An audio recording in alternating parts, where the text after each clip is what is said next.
What's good, comic fam? Another week, another list, a different location. We're not letting that stop us. We got to talk about the trending comics this week.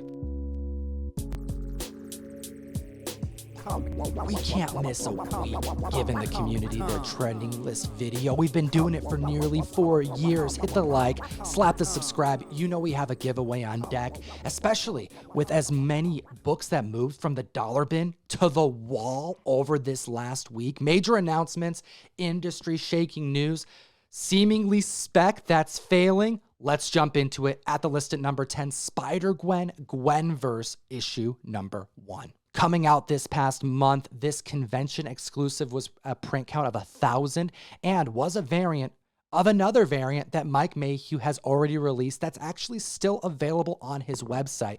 He did a homage to NYX issue number 4, the second appearance of X-23, giving Gwen Stacy the X-23 treatment, the dual claws, and in the original exclusive that he dropped, the classic yellow costume with no mask. Looks like it was quite popular because they took that same pose, different superhero uniform, and masked Gwen Stacy up to produce this variant that's making our list this week. I encourage the community to follow Mike Mayhew over on Instagram. This artist routinely pumps out exquisite variants for a lot of next-gen heroes in particular. Miles Morales, Gwen Stacy as mentioned, X-23, and so many more. And you may be wondering, why is Gwen Stacy dressed up as X-23?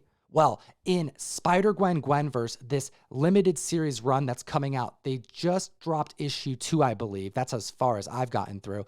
We actually see Gwen Stacy dabbling in the multiverse and coming face to face with alternate versions of herself. So yeah, we have Spider-Gwen, but what if Gwen Stacy picked up Mjolnir? And we get Thor-Gwen, which is what you get in this comic book. You also see Gwen Stacy as Captain America, and you do see her as Gwen Howlett. Yes, the super soldier from Canada, a weaponized Gwen Stacy as Wolverine. Now, we have some good news, comic fam. The convention scene is coming back. I just got my tickets to MegaCon. I gotta know, are you going to be in Florida? Will I meet you there?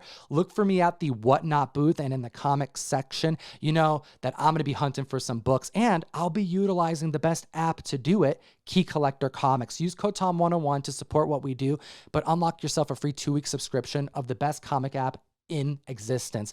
This is going to help you catalog your comics, stay up on the rapidly moving marketplace, and it's going to increase your success in finding comics you didn't know were worth pulling out of those bins.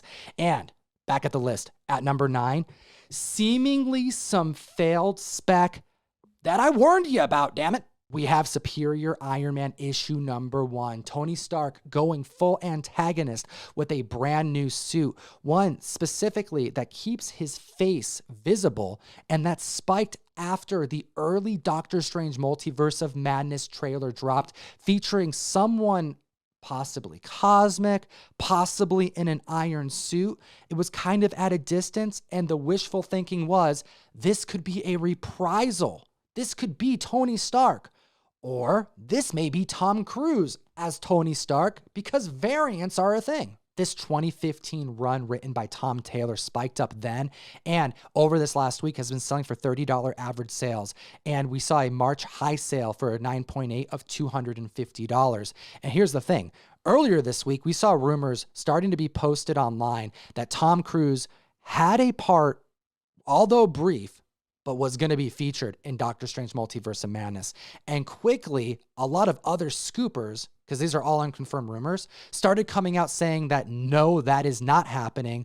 We have a slate of other people that we have good word is going to be in the movie, but Tom Cruise isn't one of them. And then, shocking everyone, by the end of the week, and the book, by the way, is doing this the whole time, we saw an increase of copies sold of 122%.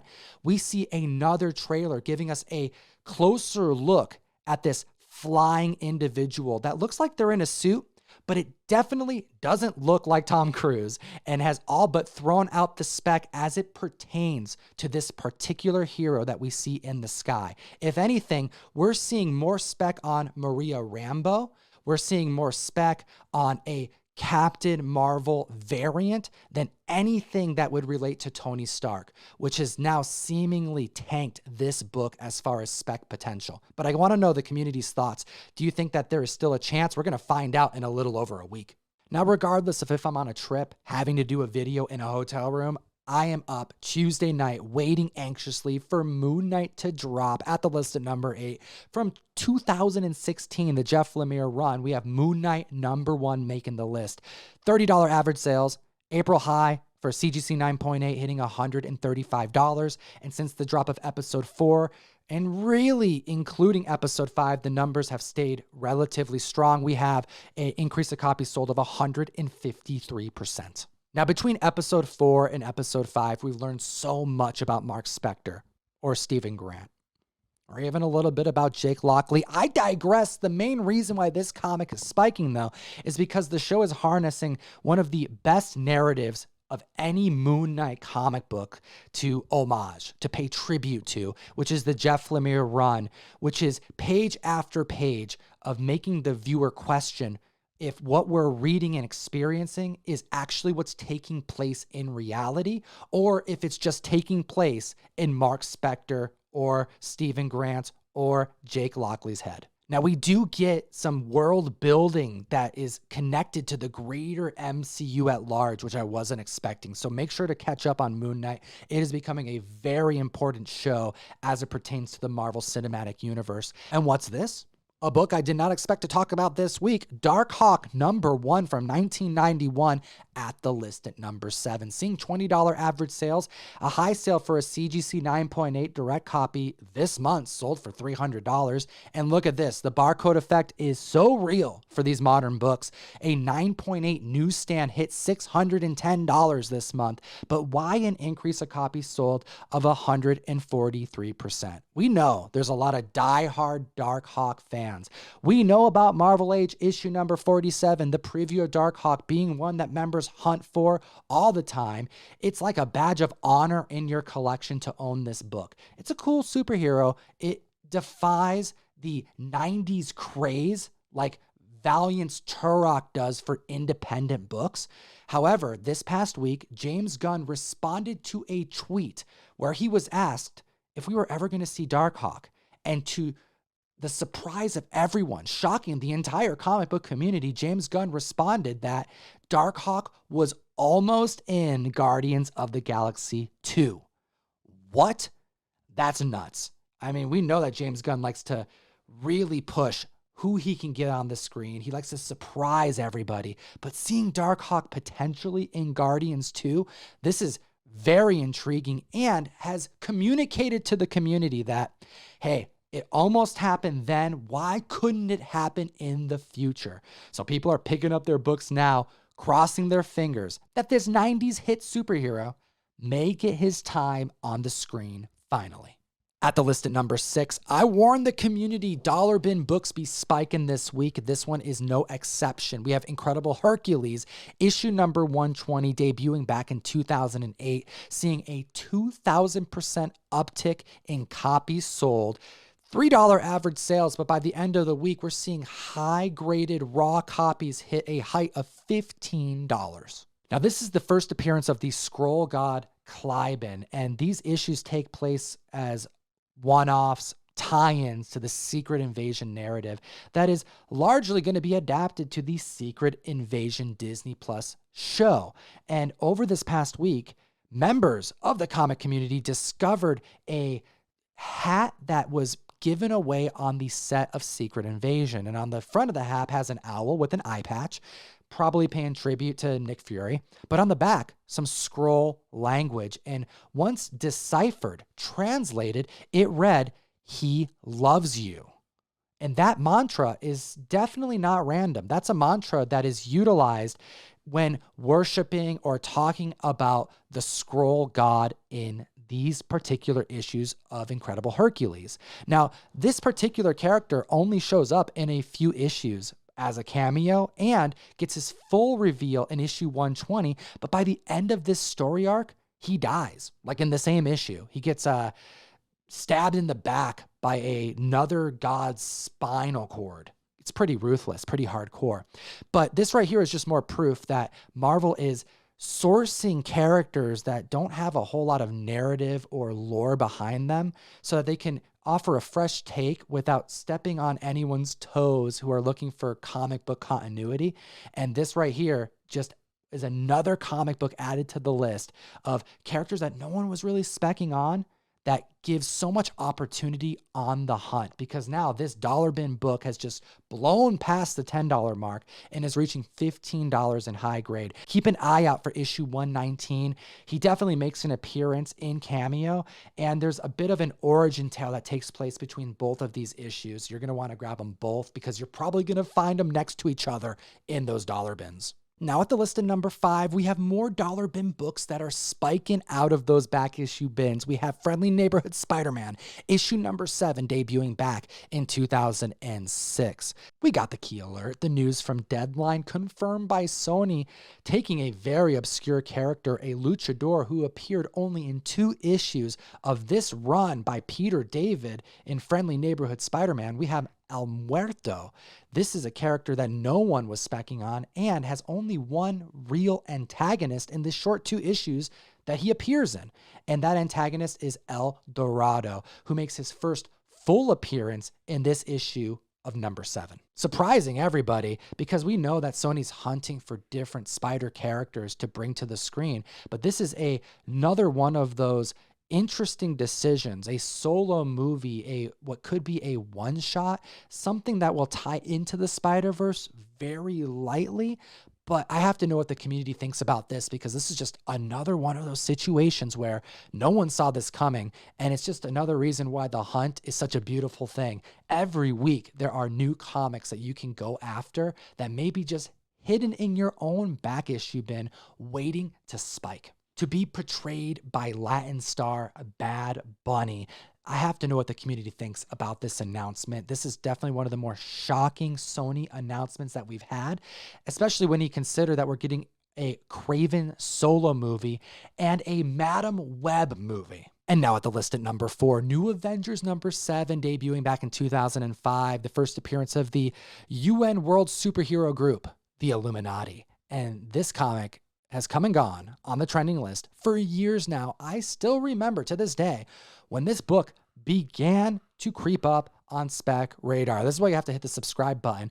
And I'll be the first to say, when we heard the initial rumors that Professor X may be slated for Doctor Strange Multiverse of Madness, I poo-pooed this spec. I did not believe it to be true, because what are the chances that that would take place? And holy smokes, these last few months have been crazy, with trailers coming out, giving us a glimpse about what we believe we're going to see. But this last week, everything changes and we know what's coming. This book's hitting $90 average sales, $450 for a CGC 9.8, and an increase of copies sold of 144% in the last 7 days, with under 2 weeks left until the movie debuts. And this is not something we traditionally see, a last blitz effort to secure a comic that's on the rise. Typically, this is when things start to kind of peter out, people are kind of waiting to see. They've kind of made their bets, but the trailers that are coming out as we ramp up for this movie are giving us more and more detail of what to expect. And we hear Carl Mordo specifically say, the Illuminati. This is a group that is happening.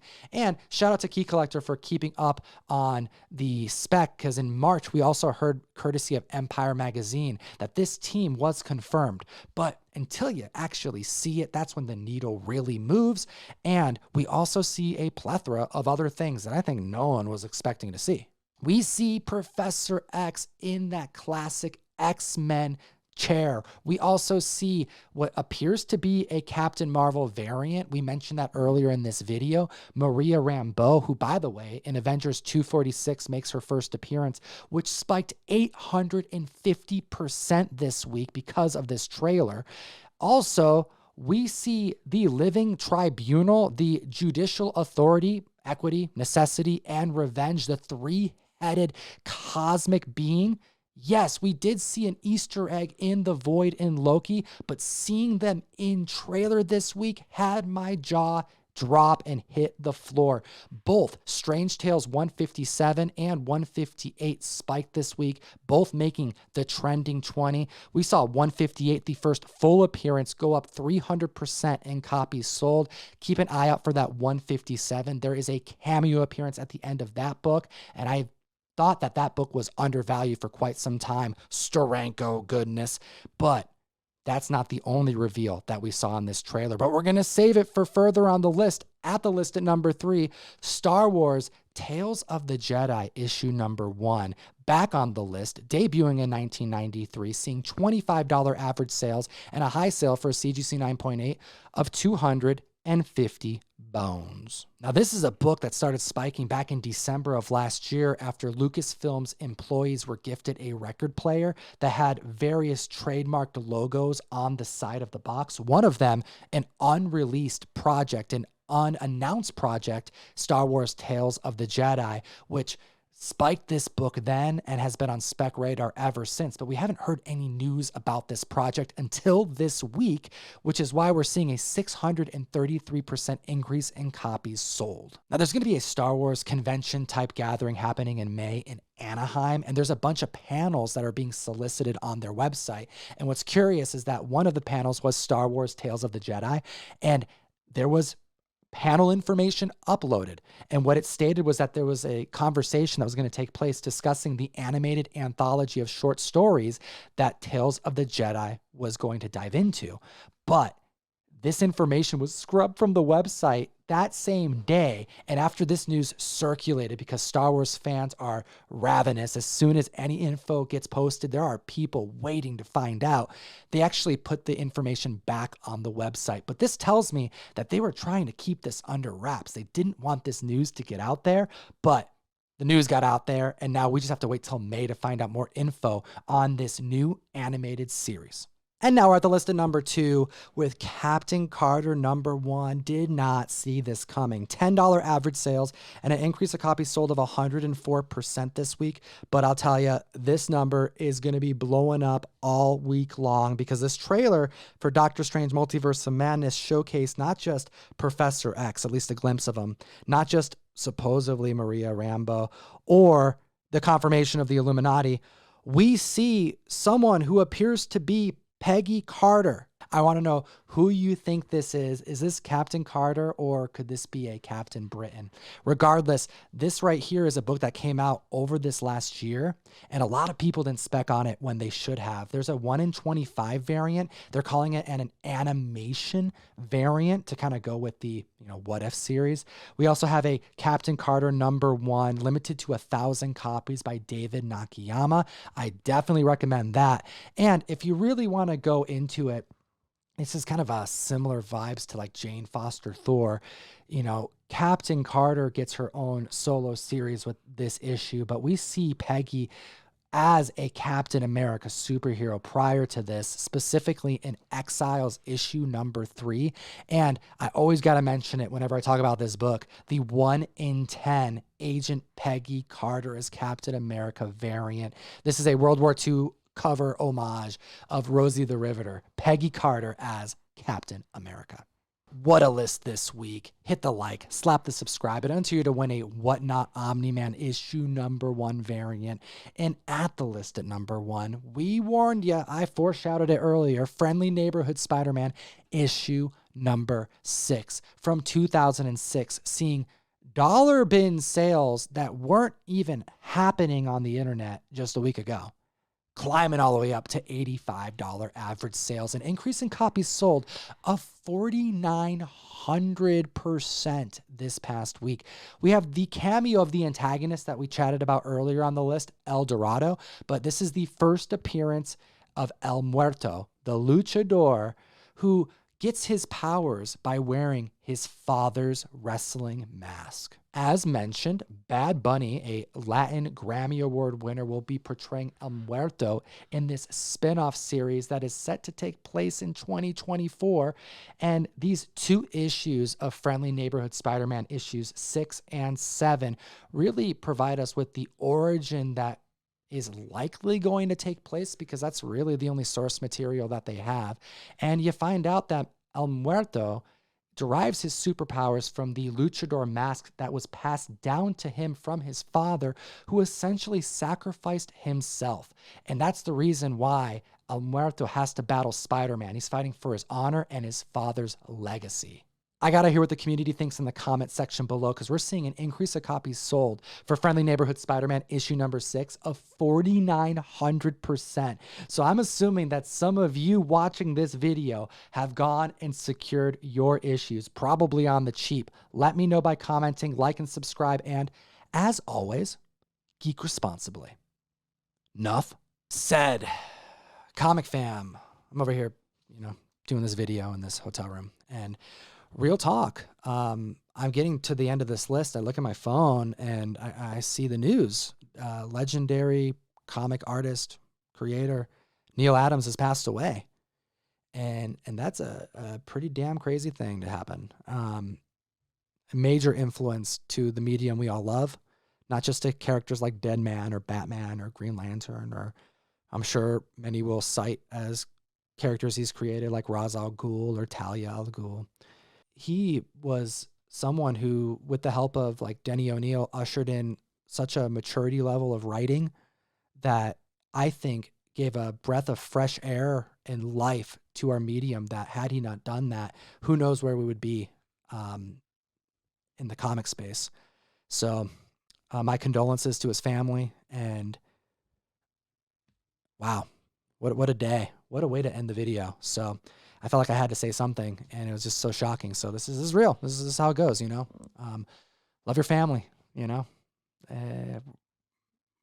life passes us by pretty damn quick. So geek responsibly, comic fam.